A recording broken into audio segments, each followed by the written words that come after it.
आज के इस वीडियो में हम सॉवर्निटी या प्रभुसत्ता के बारे में पढ़ेंगे।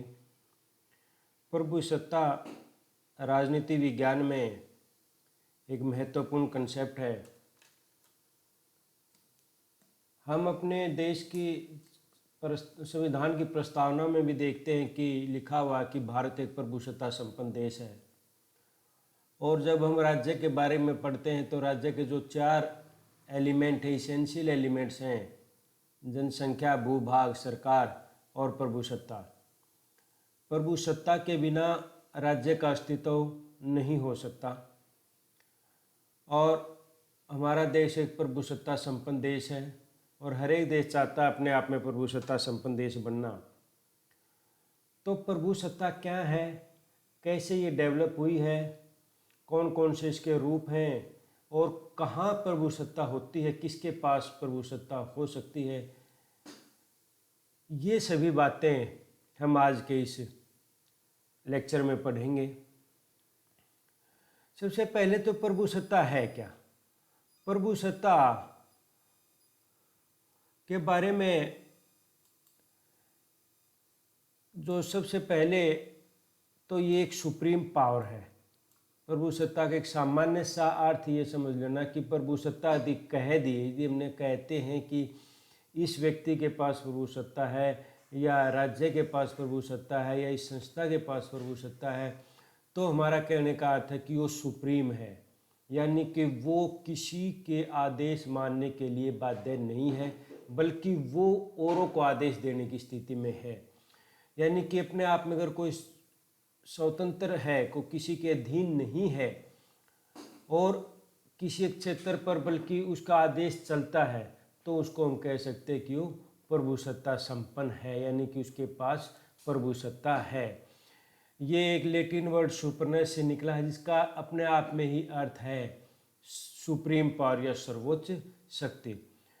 अब आज की स्थिति में जब हम देखते हैं, जो पॉलिटिकल साइंटिस्ट मानते हैं कि प्रभुसत्ता एक राज्य की महत्वपूर्ण विशेषता है। मैंने बताया था कि 4 एलिमेंट हैं जो राज्य के, जनसंख्या, भूभाग, सरकार, उसमें एक प्रभुसत्ता है। प्रभुसत्ता के बिना राज्य का अस्तित्व नहीं है। हालांकि जो 2 थ्योरी बनी हुई हैं प्रभुसत्ता को लेकर, एक मोनिस्टिक थ्योरी और एक प्लूरलिस्ट थ्योरी, एकल प्रभुसत्ता का सिद्धांत और बहुल प्रभुसत्ता का सिद्धांत। जो बहुलवादी सिद्धांत है वो इस बात को मानने को तैयार नहीं है कि प्रभुसत्ता राज्य के पास ही होती है। वो कहती है प्रभुसत्ता अलग अलग क्षेत्रों में अलग अलग संस्थाओं के पास होती है और होनी भी चाहिए। लेकिन जो एकलवादी सिद्धांत है प्रभुसत्ता का, जिसको सबसे अच्छी तरह से प्रतिपादित जॉन ऑस्टिन ने किया है, उनका ये मानना है कि प्रभुसत्ता सिर्फ और सिर्फ राज्य के ही पास होती है और राज्य के पास भी ऐसे होते हैं कि वो उसको किसी के साथ न बांट सकता है न किसी को दे सकता है। जब हम देखेंगे विशेषताएं बताएंगे उसमें। अब यहाँ ये समझ लें कि एक राज्य की महत्वपूर्ण विशेषता है सुप्रीम पावर है, not legally bound except by its own will, यानी कि वो अपनी इच्छा के अलावा और किसी चीज़ से कानूनी रूप से बंधा हुआ नहीं है। यानी कि उसकी अपनी मर्जी से काम करता है, अपनी इच्छा से काम करता है। यदि वो किसी दूसरे लीगली रूप से किसी दूसरी चीज़ से बंध गया तो इसका मतलब वो उसके पास प्रभुसत्ता नहीं है। अगर भारत, जैसे भारत अपने फैसले लेने में खुद स्वतंत्र है, खुद अपने निर्णय लेता है, तो भारत एक प्रभुसत्ता संपन्न देश है। यानी कि 1947 से पहले, 15 अगस्त 1947 से पहले भारत अपने निर्णय नहीं ले सकता था। उसके निर्णय अंग्रेज सरकार द्वारा लिए जाते थे। इसका मतलब उस टाइम तक भारत के पास प्रभुसत्ता नहीं थी। आज़ादी के बाद हमें प्रभुसत्ता प्राप्त की है। यदि वैसे भी कोई देश किसी के अधीन है, कोई ऐसी संधि कर लेता है, तो उसको भी प्रभुसत्ता संपन्न देश नहीं माना जाता। यही प्रभुसत्ता के लिए आज के टाइम पर कुछ चुनौतियाँ हैं जो हम बाद में देखेंगे। Not limited by any other power than itself, ये देन होगा, यानी कि अपने अलावा वो और किसी चीज़ से लिमिटेड नहीं। यानी कि अपने लिमिटेड, अगर वो अपने कुछ बंधन लगाता है, कोई किसी बात मानता है, जैसे हम यूएनओ की बात मानते हैं, यूएनओ के सिद्धांतों को मानते हैं, तो हम अपनी मर्जी से अपने आप को लिमिटेड किया है। हमें कोई दूसरा हमें इस बात के लिए बाध्य नहीं कर सकता। आजकल दूसरे देशों के साथ जब संबंध बनाते हैं तो कुछ संधियाँ भी होती है, कुछ समझौते भी होते हैं जो लीगली रूप से हमारे ऊपर बाध्यकारी होते हैं। जैसे आर्थिक क्षेत्र में WTO के सिद्धांत हैं, WTO के जो संधियाँ हो रखी हैं, समझौते हो रखे हैं। लेकिन यहाँ पर भूसत्ता कम नहीं होती, क्योंकि यहाँ पर फिर ये माना जाता है कि ये फैसले सरकार ने अपनी मर्जी से लिए, किसी के दबाव में नहीं लिए। यानी कि अपने आप को तो लिमिटेड कर सकता है राज्य, कोई दूसरा व्यक्ति राज्य की शक्ति को या उसके कार्यों को लिमिटेड नहीं कर सकता। तो यहाँ पर भूसत्ता का अर्थ ये हुआ कि एक तो सुप्रीम पावर है जो किसी के अधीन नहीं है, एक राज्य की महत्वपूर्ण विशेषता है और लीगली रूप से किसी से भी बाउंड नहीं है, अपनी इच्छा को छोड़कर, यानी कि अपनी इच्छा से काम करता है और कोई दूसरी शक्ति इसको लिमिटेड नहीं कर सकती देन इटसेल्फ। यानी कि खुद अपने आप को लिमिटेड करना चाहे तो कर सकता है, लेकिन दूसरी बाहरी शक्ति इसको लिमिटेड या इसको नियंत्रित नहीं कर सकते। और ये सारी शक्तियाँ सिर्फ आज की स्थिति में हम देखते हैं सिर्फ राज्य के पास ही हो सकती है। अब इसकी शुरुआत कैसे हुई, कंसेप्ट कहाँ से आया? ये कंसेप्ट की शुरुआत असल में मुख्य रूप से जब मध्य युग समाप्त होने शुरू हुआ। मध्य युग समाप्त होने मतलब जब पोप की सत्ता या चर्च की सत्ता बिखरनी शुरू हुई और नए नए राष्ट्र राज्य बनने शुरू हुए, छोटे छोटे राज्य जिन्होंने राष्ट्र राज्य का रूप लिया और जिसमें राजा शक्तिशाली होता था। तो इन्होंने फिर राज्य को शक्तियाँ देने की बात की भी, जो सेकुलर फील्ड में जो राज्य की शक्तियाँ सर्वोच्च होनी चाहिए, वो किसी चर्च के या किसी पादरी के या किसी दैवीय शक्ति के अधीन नहीं होनी चाहिए, अपने आप में स्वतंत्र होनी चाहिए। तो जब राष्ट्र राज्य बने तो राज्य को सर्वोच्च शक्ति देने या राजा को ज़्यादा से ज़्यादा अधिकार देने की बात या चर्च के अधिकार कम करने की बात शुरू हुई। वहीं से प्रभुसत्ता का कॉन्सेप्ट शुरू हुआ था, जब धर्म और राजनीति को अलग किया जा रहा था और राष्ट्र राज्य बनने शुरू हुए थे। तो सबसे पहले इसमें नाम आता है जीन बॉडीन का। जीन बॉडीन ने, जो फ्रेंच फिलोसफर था 16वीं शताब्दी में, तो उसने सबसे पहले एक कॉन्सेप्ट सिस्टमेटिक ढंग से सबसे पहले इस कॉन्सेप्ट को जो डिस्कस किया था वो जीन बॉडीन ने कहा था। उसने कहा था कि प्रभुसत्ता क्या है, the absolute and perpetual power of commanding in A state. यानी कि राज्य की एक सर्वोच्च एब्सोल्यूट और परपेचुअल पावर जो हमेशा रहती है, जो राज्य की जो आदेश देने की शक्ति है, सभी को कमांड देने की जो शक्ति है, सभी को कानून व्यवस्था, क्योंकि कानून व्यवस्था स्थापित करने के लिए राज्य की स्थापना की गई थी। तो राज्य कानून बना सकता, उनको लागू कर सकता, लोगों को आदेश दे सकता है, जो कानून ना मान उनको सजा दे सकता। तो उसने कहा जो ये शक्ति है राज्य की, तो यही प्रभुसत्ता शक्ति है। वो सुप्रीम पावर और citizen and subject under by law. तो उसने ये बात भी कही कि ये एक सर्वोच्च शक्ति है अपने नागरिकों के ऊपर और अपने जो सब्जेक्ट जिनके ऊपर उसका नियंत्रण है, अनरिस्ट्रेन्ड बाय लॉ।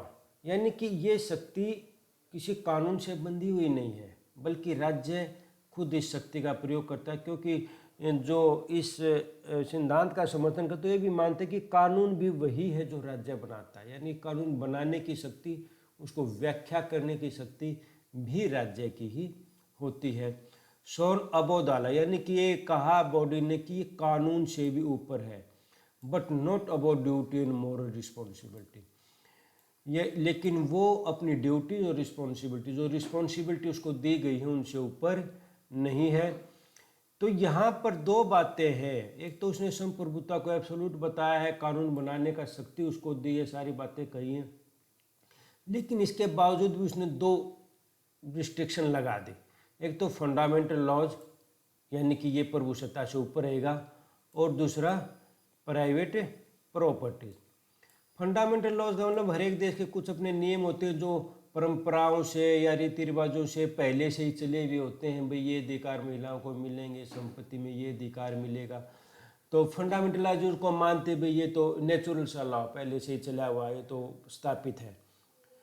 तो ये कहता है फंडामेंटल लॉज को, यानी कि कोई मुख्य नियम है किसी देश के, वो उनको प्रभुसत्ता या संप्रभु उनको नहीं बदल सकता, यानी कि उनके अधीन ये काम करेगा। और प्राइवेट प्रॉपर्टी कहने मतलब यानी कि कोई टैक्स वगैरह अगर लगाना होगा, लोगों की संपत्ति नहीं छीन सकता, लोगों की संपत्ति उनका अधिकार है, कोई टैक्स वगैरह भी लोगों की मर्जी के बिना नहीं लगा सकता। यानी कि जीन बोर्डिन ने प्रभुसत्ता का कंसेप्ट डेवलप किया, लेकिन उसको कुछ लिमिटेशन रख दी, जो आगे चलकर दूसरे विचारकों ने वो लिमिटेशन भी बिल्कुल हटा दी थी। तो जीन बोर्डिन का एक महत्वपूर्ण योगदान है इस कंसेप्ट में। इसके बाद आया ह्यूगो क्रोशियस। इसने एक नई बात और जोड़ दी इसमें प्रभुसत्ता के कॉन्सेप्ट में।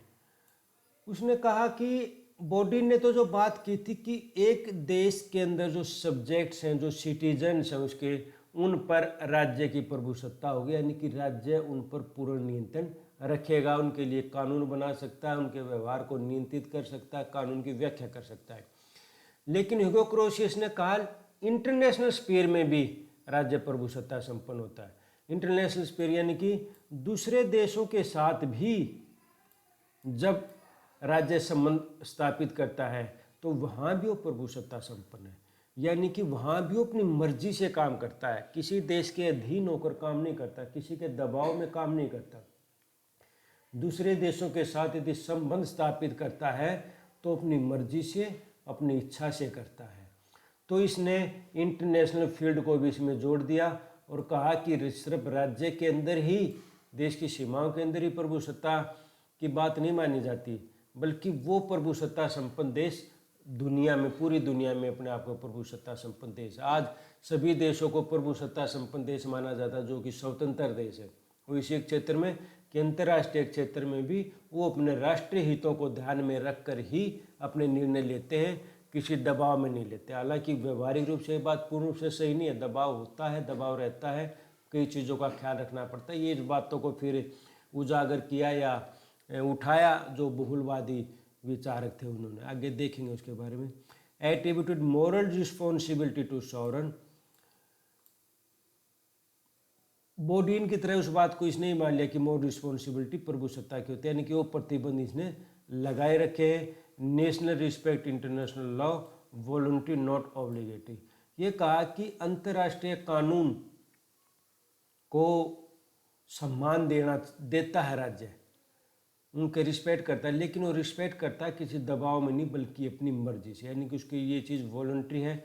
और जो वॉलंटरी जो काम करता है यही उसको प्रभुसत्ता को मजबूत बनाती है। अगर ऑब्लिगेटरी कुछ बात होगी तो फिर ये मान लो कि प्रभुसत्ता है ही नहीं।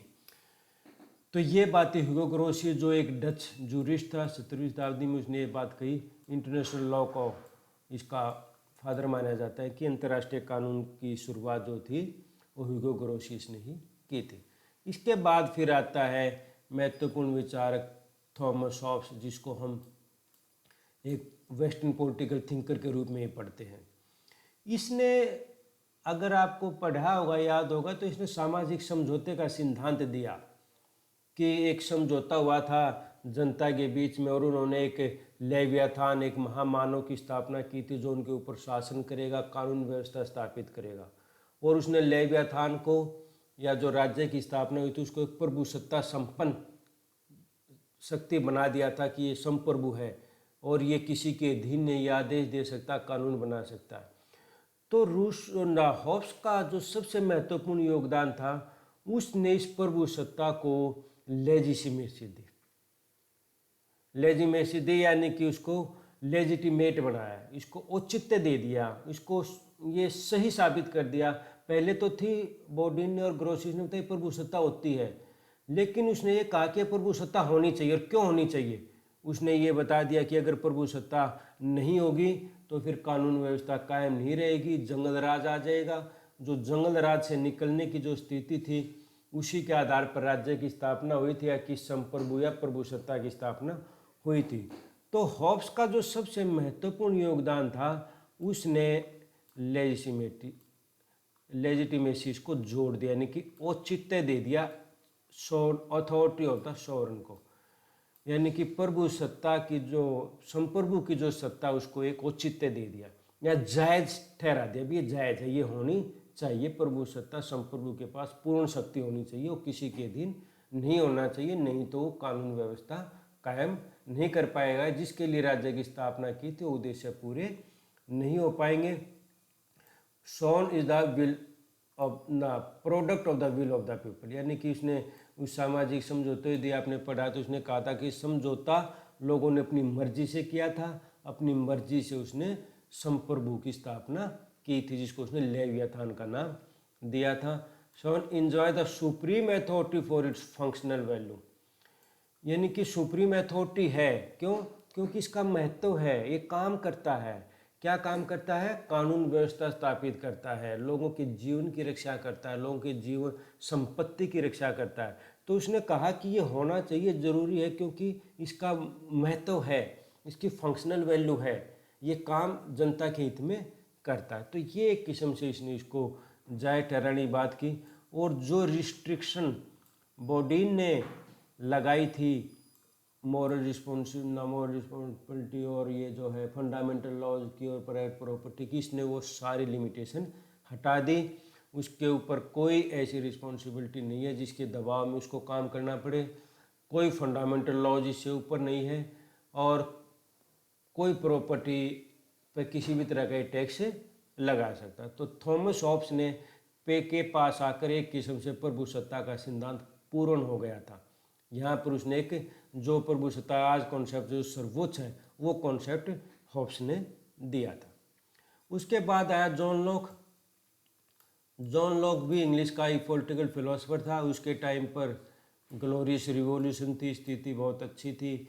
हॉब्स के टाइम पर गृह युद्ध की स्थिति थी, उसने उस हिसाब से अपने विचार दिए थे। लॉक के एक किस्म से उदारवाद का पिता कहा जाता है, यानी कि इसने राज्य की शक्तियों को अनलिमिटेड करने की बात नहीं की। इसने कहा कि राज्य की शक्तियाँ लिमिटेड होनी चाहिए और जनता को उसके खिलाफ आवाज़ उठाने का भी अधिकार होना चाहिए। तो उसने एब्सोल्यूट सोवर्निटी स्टेट की नहीं स्वीकार की थी। Supreme power in the society, तो ये मानता था कि जो सुप्रीम पावर है वो राज्य के पास नहीं बल्कि समाज के पास है। तो उसके अनुसार जो सामाजिक समझौता पढ़ेंगे, उसने दो समझौते किए थे, जिसमें एक में सोसाइटी की स्थापना हुई थी और एक में फिर स्टेट की स्थापना हुई थी। तो उसमें भी ये जीवन का, स्वतंत्रता का और संपत्ति का अधिकार प्रभु सत्ता को नहीं देते। तो इसने प्रभु सत्ता की शक्ति को सीमित रखा है जॉन लॉक ने। जीन जैक रूसो, बहुत ही महत्वपूर्ण फ्रेंच फिलोसफर, 18वीं शताब्दी में जो आया, उसने पॉपुलर सोवर्निटी की बात की या डायरेक्ट डेमोक्रेसी की जो बात कही उसने की थी। उसने एक कॉन्सेप्ट दिया था जनरल विल का। उसने भी ये तीनों विचारक हॉब्स, लॉक और रूसो सोशल कॉन्ट्रैक्ट का इन्होंने सिद्धांत दिया था। एक समझौता हुआ था जिसके आधार पर राज्य की स्थापना हुई थी। तो हॉब्स ने तो सारी शक्तियाँ प्रभु सत्ता पर संप्रभु को दे दी, उसको सर्वोच्च बना दिया, लेवियाथान को दे दी। हॉब्स लॉक ने ज़्यादा शक्तियाँ जनता को देने की कोशिश की। उसने कहा अगर प्रभु सत्ता को ज़्यादा शक्तियाँ दे दी, संप्रभु को ज़्यादा शक्तियाँ दे दी, फिर वो तो तानाशाही हो जाएगा, लोगों पर अत्याचार करना शुरू कर देगा। तो रूसो के सामने ये बात थी, उसके सामने एक कॉन्सेप्ट था कि वो दोनों बातें करना चाहता था। प्रभु सत्ता संपन्न यानी कि संप्रभु को भी असीम शक्तियाँ देना चाहता था, किसी के अधीन न हो, और दूसरी बात हो जनता के अधिकार भी, जनता की या लोगों की स्वतंत्रता या अधिकार भी किसी तरह से कम नहीं करना चाहता था। हॉब्स के सिद्धांत में संप्रभु को तो पूर्ण शक्ति मिल गई, लेकिन जनता के अधिकार बिल्कुल समाप्त हो गए। लॉक के कॉन्सेप्ट में क्या था कि लोगों को तो अधिकार मिल गए, लेकिन प्रभु सत्ता की शक्तियाँ बहुत कम हो गई। तो रूसो ने इन दोनों को मिला दिया। उसने एक जनरल विल का कॉन्सेप्ट दिया कि जनरल विल ही सर्वोच्च होगी। उसने कहा कि लोगों की दो तरह की इच्छाएं होती है, एक उसके स्वार्थ से प्रेरित होती है, एक दूसरे हितों से यानी कि जनहित से प्रेरित होती है। और जनहित से प्रेरित जो इच्छाएं हैं यदि उनको मिला दिया जाए तो वो फिर उसने कहा जनरल विल है। और उसी जनरल विल या सामान्य इच्छा का शासन होना चाहिए। सामान्य इच्छा को उसने जो शक्तियाँ हॉब्स ने लेवियाथान को दी थी उससे भी कहीं ज़्यादा शक्ति इसने सामान्य इच्छा को दे दी कि सामान्य इच्छा सर्वोच्च, कभी गलत नहीं हो सकती, जो करती है ठीक करती है, उसके खिलाफ कोई आवाज़ उठाने या किसी को अधिकार नहीं है। लेकिन दूसरी तरफ सामान्य इच्छा क्या है? सामान्य इच्छा लोगों की खुद की इच्छा है, यानी कि कुछ लोग स्वयं ही संप्रभु हैं। संप्रभु की शक्तियों को कम नहीं किया, लेकिन उसने संप्रभु किसी एक व्यक्ति को नहीं बनाया जिस तरह शॉप्स ने बनाया था, बल्कि उसने संप्रभु पूरी जनता को ही बना दिया कि पूरी जनता ही संप्रभु है और संप्रभु की शक्तियां असीम हैं। तो ये जनरल विल का जो कॉन्सेप्ट दिया, तो इसको पॉपुलर सोवर्निटी यानी कि लोकप्रिय प्रभुसत्ता की बात इसने की। प्रभुसत्ता होनी चाहिए लेकिन लोकप्रिय, यानी कि सभी लोगों के पास होनी चाहिए। हमारा संविधान में भी जब बात करते कि प्रभुसत्ता किसके पास है, तो उसमें आखिर में यही निकल के आता है कि लोकतांत्रिक देशों में, हमारे देश में, कि आखिर में प्रभुसत्ता जो है यानी कि सर्वोच्च शक्ति जो हो जनता के ही पास है। तो जनरल विल का कॉन्सेप्ट बहुत महत्वपूर्ण कॉन्सेप्ट रूसो का रहा है। इसके बाद आया जॉन ऑस्टिन, जो इंग्लिश जूरिस्ट था 19वीं सेंचुरी में। इसने मोनिस्टिक सिद्धांत को बड़े ही सिस्टमेटिक ढंग से डेवलप किया प्रभुसत्ता के। इसने पूरी तरह से व्याख्या की। इसने पॉजिटिव लॉ की theory the, theory of positive law. Positive law का मतलब इसने ये कहा कि जो कानून राज्य द्वारा बनाए जाते हैं, जो कानून प्रभुसत्ता द्वारा बनाए जाते हैं, संप्रभु द्वारा जो कानून बनाए जाते हैं वही कानून है, इसके अलावा कोई कानून ही नहीं है। जो बात लॉ वगैरह करते थे, नेचुरल लॉ है, या जो बॉडी ने फंडामेंटल लॉज की बात की, या ग्रोसिस ने इंटरनेशनल लॉ की बात की, उसने कहा ये कोई भी लॉ नहीं है, कानून नहीं है।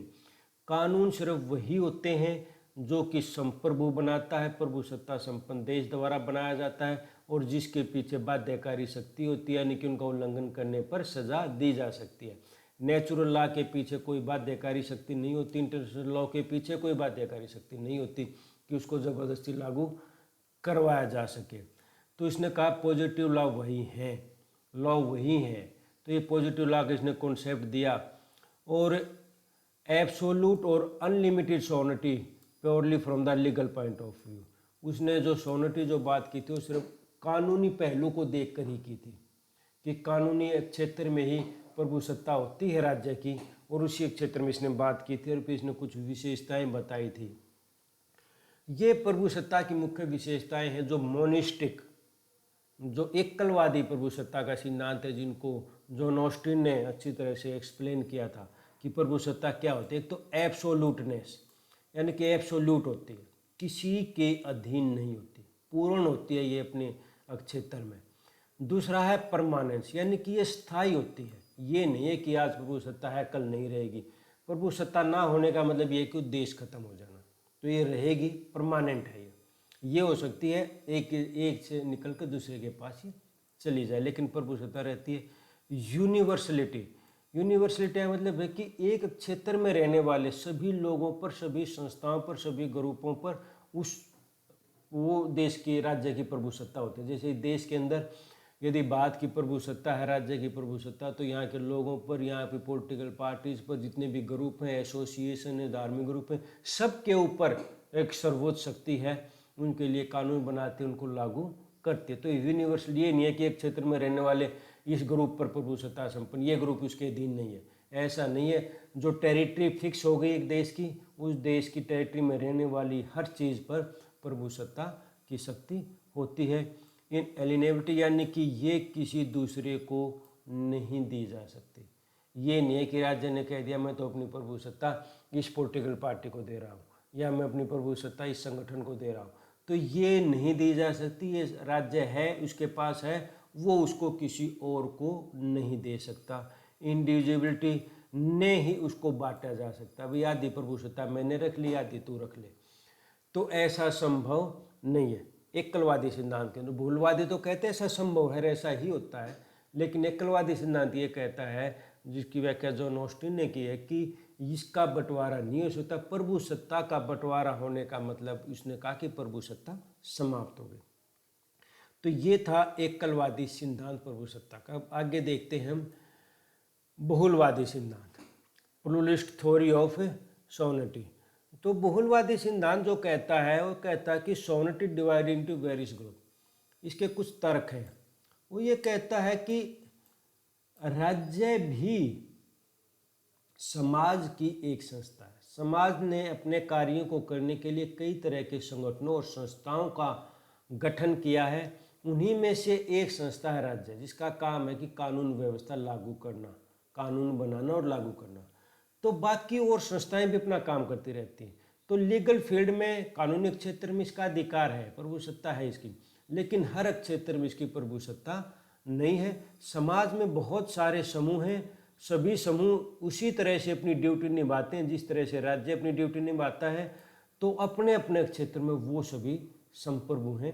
राज्य सिर्फ उनको कोऑर्डिनेट कर सकता है, उन पर नियंत्रण नहीं कर सकता। State can not and should not possess sovereignty, ये दोनों बात कहते हैं। ना तो स्टेट के पास प्रभुसत्ता यानी कि होनी चाहिए अकेले के पास, और ना तो है और ना होनी चाहिए, दोनों बात कहते हैं। उचित भी नहीं है और है भी नहीं, तो दोनों बात कहते हैं। ये अपने तर्क कई विचारकों के नाम आएंगे जिन्होंने अपने अपने लॉजिक दिए हैं कि क्यों प्रभुसत्ता राज्य के पास ना होकर और संस्थाओं के पास होनी चाहिए।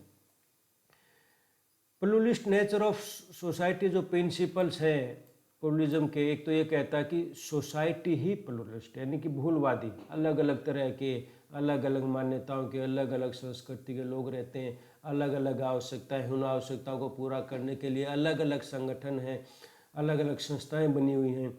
तो कोई इसमें फिर सभी को अपना काम करने का अधिकार है और सभी को शक्तियाँ भी प्राप्त करने का अधिकार है।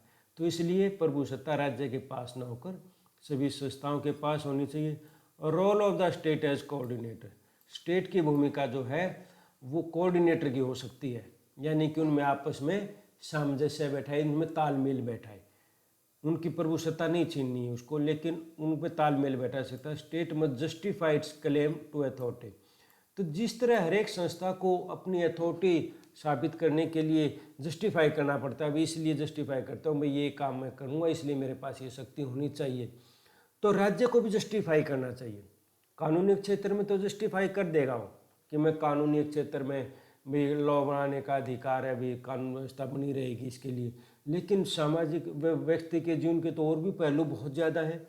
तो उनमें राज्य को अपना औचित्य सिद्ध करना चाहिए, यदि वहाँ भी यदि वो अपनी प्रभुसत्ता स्थापित करना चाहता है तो ये एक बात है। फिर डिसेंट्रलाइजेशन ऑफ अथॉरिटी, सत्ता का विकेंद्रीकरण होना चाहिए। एक जगह अगर सत्ता केंद्रीकरण होगा तो तानाशाही रवैया आ जाएगा। तो इसलिए इन्होंने राज्य के पास प्रभुसत्ता होने का विरोध करता है ये मूलवादी सिद्धांत। इसमें कई विचारकों के नाम आते हैं। लियोन ड्यूगी जो कहता है law exist even before the origin of the state itself, तो ये कहता है कि कानून जो है वो राज्य से पहले से ही अस्तित्व में है। कानून के अनुसार राज्य की स्थापना हुई है, राज्य कानून का निर्माण नहीं करता। तो लॉ प्रभुसत्ता से ऊपर है। The state itself is an instrument of securing social solidarity, राज्य भी एक साधन है, जैसे और साधन है समाज में एकता स्थापित करने के लिए, सॉलिडरिटी स्थापित करने के लिए, समाज को चलाने के लिए, जैसे और बहुत सारी संस्थाएं हैं, उसी तरह की एक संस्था राज्य है, उसी तरह का एक इंस्ट्रूमेंट है। तो राज्य सर्वोच्च नहीं हो सकता। पब्लिक सर्विस, राज्य का जो महत्वपूर्ण उद्देश्य लोगों की सेवा करना है, उसके लिए उनके लिए सुविधाएं उपलब्ध करवाना है। प्रभुसत्ता राज्य की विशेषता नहीं है, जो कि एकलवादी सिद्धांत मानता है, पॉलिटिशियंस में माना जाता है कि राज्य प्रभुसत्ता बिना रह नहीं सकता। तो ये, लेकिन ड्यूगी इस बात का विरोध करता है, कहता है कि ये प्रभुसत्ता राज्य की विशेषता नहीं है, बल्कि पब्लिक सर्विस होना चाहिए। स्टेट रिस्पॉन्सिबल टू सोसाइटी, और जैसे मैंने पहले भी कई बार कह चुका हूँ कि राज्य की एक संस्था है, राज्य ने बनाया भी तो ये काम कर, तेरा काम है भी कानून बना, कानून को लागू कर, कानून व्यवस्था लागू कर, तेरा इतना ही काम है। और राज्य के उस समाज के प्रति रिस्पॉन्सिबल है, उसको समाज को बताना पड़ेगा कि मैंने ये काम किया, कितना ठीक किया, कितना नहीं कर पाया। उसके बाद ह्यूगो क्रेब ने एक किताब लिखी the idea of the modern state, तो उसमें कहा था कि लॉ और स्टेट डिफरेंट है, अलग अलग है, डिस्टिंग्विश किया, उनको अलग अलग किया। Law is independent of and superior to state, और उसने कहा कि कानून जो है राज्य के अधीन नहीं है बल्कि उससे सुपीरियर है, उससे ऊपर है। Sovereignty is an attribute to law not to the state. तो सोवरेनिटी, उसने कहा कि सोवरेनिटी जो है वो कानून से संबंधित है, राज्य से संबंधित नहीं है। तो कानून से ही आया है प्रभुसत्ता, राज्य से नहीं आई। तो इस बात का यूक्रेन विरोध करता है। फिर आता है ए.डी. लिंडसे। ए.डी. लिंडसे की किताब है the state in recent political theory. उसने भी यही बात कही है, तर्क लगभग वही है सभी के। State is only one of the numerous association. State और बहुत सारे एसोसिएशन हैं समाज में, उनमें से एक एसोसिएशन राज्य है। तो ये सर्वोच्च नहीं है और न हो सकती है, न इसके पास प्रभुसत्ता होनी चाहिए। Each association possess a corporate personality of its own.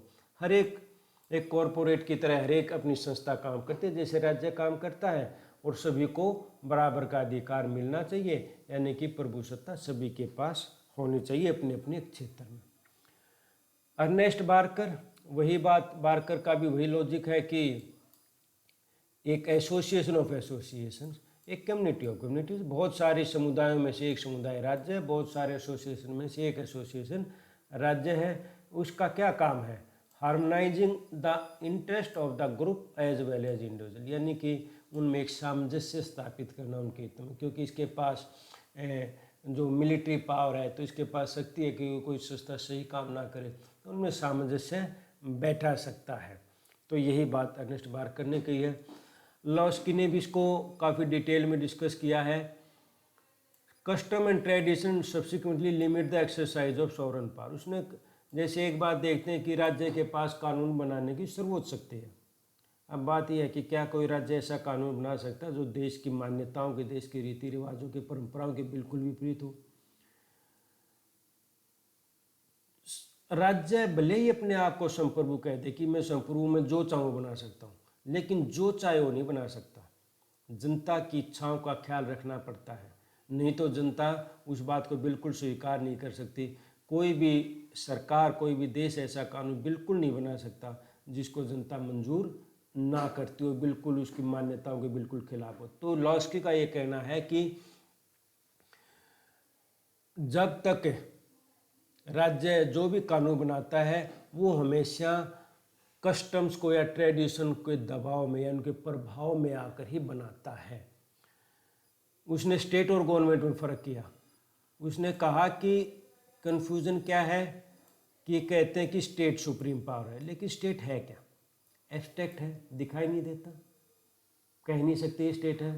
State के पास जो संप्रभुता है, प्रभुसत्ता स्टेट के पास है, वो प्रभुसत्ता का प्रयोग कौन करता है? प्रभुसत्ता का प्रयोग सरकार करती है, और सरकार इंसानों से बनती है, और इंसान गलती कर सकता है, इंसान सुप्रीम नहीं है। तो सरकारों के पास है, राज्य अलग है, सरकार अलग है। प्रभुसत्ता का प्रयोग कहले भले राज्य कहते रहे, लेकिन प्रभुसत्ता वास्तव में सरकार द्वारा ही इसका प्रयोग किया जाता है। तो इसलिए उसको कहता है कितनी ज़्यादा शक्ति उसको नहीं दी जानी चाहिए।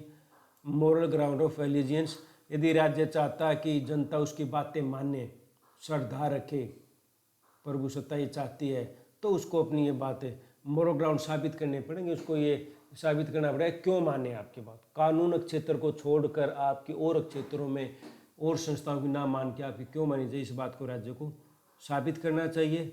सोसाइटी का वही है, बोलवादी कैरेक्टर है हमारी सोसाइटी का, हर एक सोसाइटी का, जिसमें विभिन्न तरह के, विभिन्न परंपराओं के या विभिन्न ज़रूरत लोगों की होती हैं। तो इस तरह सिर्फ एक राज्य उन सभी आवश्यकताओं को पूरा नहीं कर सकता, उसके लिए और संस्थाओं की आवश्यकता होती है। वही बात डेमोक्रेटाइजेशन ऑफ पावर, यानी कि शक्ति का लोकतंत्रीकरण होना चाहिए, किसी एक हाथ में केंद्रित, एक जगह पर केंद्रित नहीं होनी चाहिए। फिर आता है Robert MacIver, the web of government, और भी कई किताबें लिखी हैं। उसने कहा कि कानून सुप्रीम है, law supremacy of law basis of authority, यानी कि अथॉरिटी का आधार होना चाहिए, किस आधार पर आप उसको पूर्ण सत्ता दे रहे हो। तो इसने भी उस बात को ही चैलेंज किया है। और इस तरह इन सभी बहुलवादी विचारकों ने ये बात कही है कि राज्य के पास प्रभुसत्ता नहीं होती, न होनी चाहिए। अलग अलग समाज में बहुत सारे संगठन हैं, उन्हीं संगठनों में से एक संगठन राज्य है, हाँ, राज्य उन संगठनों में तालमेल बैठा सकता है, सामने से बैठा सकता है, ये नहीं है कि सारी प्रभुसत्ता अपने पास ही लिख ले या छीन ले। तो इस तरह से उन्होंने ये अपने तर्क दिए हैं। अब बात आती है कि चैलेंजेस क्या क्या हैं आजकल राज्यों के साथ। तो न्यू कॉलोनियलिज्म, इम्पीरियलिज्म और कॉलोनियलिज्म तो लगभग समाप्त हो चुका है, लेकिन उसका नया रूप नव उपनिवेशवाद लिया है। यानी कि गरीब देश कहने को स्वतंत्र हैं, कहने को संप्रभु हैं, लेकिन आज भी उनके निर्णय, उनकी पॉलिसी जो है वो अमीर और ताकतवर देशों द्वारा ही डिसाइड की जाती हैं। तो जो ग्रोसिस ने कही थी अंतर्राष्ट्रीय क्षेत्र में हर एक देश अपनी मर्जी से फैसले लेता है, तो जो न्यू कॉलोनियलिज्म में जो गरीब देश हैं वो अपनी मर्जी से फैसले नहीं लेते, बल्कि दबाव में फैसले लिए जाते हैं। पावर ब्लॉक्स जो मुख्य रूप से कोल्ड वार के टाइम पर हो चुका था, उसमें क्या था, कोई किसी गुट से जुड़ जाता है तो उसके फिर वो पूरी तरह से संप्रभु नहीं रहता, यानी कि अपने निर्णय करने में वो स्वतंत्र नहीं रहता। उसको अपने जो अगवा देश था या अमेरिका या सोवियत संघ था उस टाइम पे, तो उनके दबाव में उनको ये बातें अपने फैसले बदलने पड़ते हैं। और जब दबाव में फैसले कर दिए तो संप्रभुता की हमने तो पहले यही विशेषता पड़ी थी कि वो निर्णय दबाव में नहीं लेता, अपनी मर्जी से लेता है। तो दबाव में लेता है तो एक किस्म से प्रभुसत्ता को एक चैलेंज है। और सबसे बड़ा चैलेंज ग्लोबलाइजेशन की वजह से है। ग्लोबलाइजेशन में सारी दुनिया आपस में जुड़ गई है, बहुत ज़्यादा एक दूसरे पर इंटरडिपेंडेंट हो गई है। WTO ने ऐसे ऐसे नियम बना दिए हैं कि हम चाह कर भी उन नियमों को नहीं बदल सकते। आज हम अगर चीन के साथ अपना व्यापार बंद करना चाहते हैं तो हम नहीं कर सकते, क्योंकि हम उनके नियमों से बंधे हुए हैं। तो इसी तरह से और भी क्षेत्रों में ग्लोबलाइजेशन में देश इस तरह से जुड़ गए हैं कि जो संप्रभुता का कॉन्सेप्ट तो काफ़ी कमज़ोर हो गया है। अब हमने अंतर्राष्ट्रीय परिस्थिति को ध्यान में रखकर निर्णय करने पड़ते हैं। अपने हित में तो बात करते हैं, लेकिन दूसरे देशों का या दूसरी संस्थाओं का या संगठनों का दबाव हमारे ऊपर बहुत ज़्यादा होता है। हम ये नहीं कहते कि हम ये नहीं कर सकते कि हमने जो कह दिया वो कर दिया, उससे देश को बहुत ज़्यादा नुकसान उठाना पड़ सकता है। तो ग्लोबलाइजेशन की वजह से पूरी दुनिया आपस में जुड़ गई है, तो जो राष्ट्र राज्य का कॉन्सेप्ट था वो बहुत ज़्यादा धीरे धीरे कमज़ोर होना भी शुरू हो गया है। आंतरिक जो पॉलिसीज़ हैं उनमें भी इनका दबाव होता है, और बाहरी क्षेत्र में यानी कि अंतर्राष्ट्रीय क्षेत्र में तो दबाव रहता ही रहता है। तो ये कुछ चैलेंजेस सॉवरेनिटी के सामने हैं आज के टाइम पर। तो ये कॉन्सेप्ट हमने पढ़ा है कि सॉवरेनिटी क्या होती है, इसके दोनों सिद्धांत, एकलवादी और बहुलवादी सिद्धांत, और क्या क्या इसके सामने चैलेंजेस थे। धन्यवाद।